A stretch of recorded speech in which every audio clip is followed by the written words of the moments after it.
Subhanakallahumma. Subhanakallahumma. Qani aytingchi? Subhanakallahumma. Ha, endi Allohumma demang. Subhanakallahumma. Subhanakallahumma. Ya, Allohumma emas. Allohumma deya cho'zing. Subhanakallahumma. Mayli. Subhanaka Allohida Allohumma Allohida qilmang. Mana qiling. Subhanakallahumma. Subhanakallahumma. Yo'q, subhanaka Allohida Allohumma Allohida emas. Subhanakallahumma qiling. Kalloh. Subhanakallahumma. Va mashaalloh. Faqat endi Allohumma deng. Qolganlar ichingizda qaytaring. Shu bu kishiga xalaqit qiling. Ayva, keyin nima? Subhanaka. Subhanakallahumma. Allohumma va biham qarang. Va bihamdika demang. Yo'q. Ko'pchilikda xato bu. Bu va bihamdika demang-da. Va yo'q, bunaqa. Va bihamdika. Biz o'zbeklarimiz nima qilamiz? Va bihamdika deya bi qo'shamiz.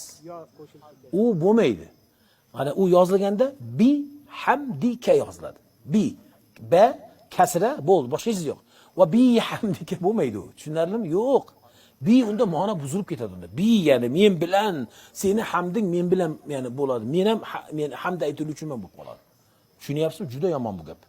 Ya'ni agar va bi hamdika desangiz, men bilan ham bir hamd, sen bilan ham bir hamd, ikkalamizga qo'shilib bir hamd.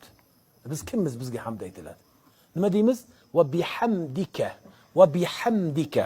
Va bihamdika. Yashang. Faqat misal bildiring. Va bihamdika.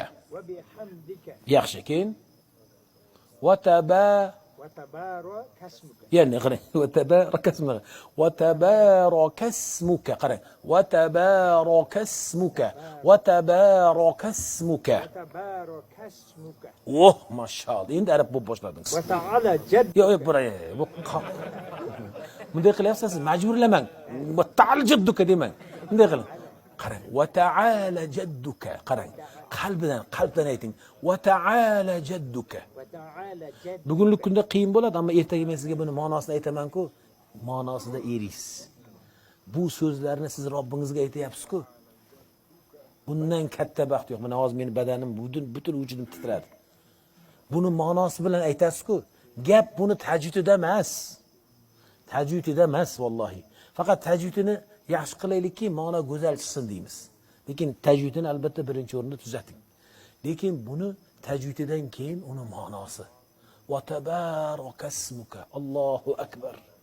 Har isming sening ulug'dir. Ulug' bo'ldi deya, ulug'likni butun vujudingizdan his qilib, u zot uchun aytasiz. Ta'ala jadd. Alloh va ta'ala qarang, cho'zing. Va ta'ala jadduk yoki va ta'ala jadduka. Keyin Ta'ala jadduka. bunday qiling. Jadduka demangda bunday qiling. Ana du. Ko'rdingizmi? Siz birinchi saboqni ko'ring. Unda tushuntirishda aytdik. Jadduka desak bo'lmay qoladi. Jadduka. Jadduka. Zo'r. Keyin Alloh, oxirgisi. Va la ilaha g'ayruk. Zo'r. Va la ilaha g'ayruk. Qarang. Va la ilaha g'ayruk. Mana shunday desangiz to'g'ri bo'ladi. 5 bo'lgangiz. Chunki birinchisida o'rganyaptilarda. Kim aytiladi yana? Sizmi? Siz bir ayting.